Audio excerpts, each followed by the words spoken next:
ایک مسلمان کی جان کب حرام ہوتی ہے، یہ جان کر آپ شوق رہ جائیں گے۔ کیا آپ جانتے ہیں کون شخص اسلام میں مکمل مسلمان کہلاتا ہے اور اس کی جان و مال کیوں محفوظ ہو جاتی ہے؟ نبی کریم صلی اللہ علیہ وآلہ وسلم کے صحابی حضرت انس بن مالک رضی اللہ تعالی عنہ سے پوچھا گیا، مسلمان کی جان اور مال کب حرام ہو جاتے ہیں؟ تو انہوں نے جواب دیا، جو شخص گواہی دے کہ اللہ کے سوا کوئی معبود نہیں اور محمد صلی اللہ علیہ وآلہ وسلم اللہ کے رسول ہیں، اور ہمارے قبلے کی طرف رخ کرے، ہماری طرح نماز پڑھے اور ہمارا ذبح کھائے، تو وہ مکمل مسلمان ہے۔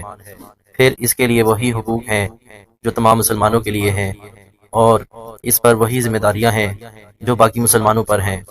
یاد رکھیں، کسی سچے مسلمان کی جان اور مال کو نقصان پہنچانا بہت بڑا جرم ہے۔ ویڈیو اچھی لگی ہے تو چینل کو لائک کریں، شیئر کریں، سبسکرائب کریں۔ اس طرح کی 400 سے زائد ویڈیوز اس چینل پر پہلے سے موجود ہیں، ان کو ضرور وزٹ کریں، ان کو سنیں اور اس کو اپنی زندگی پر لاگو بھی کریں۔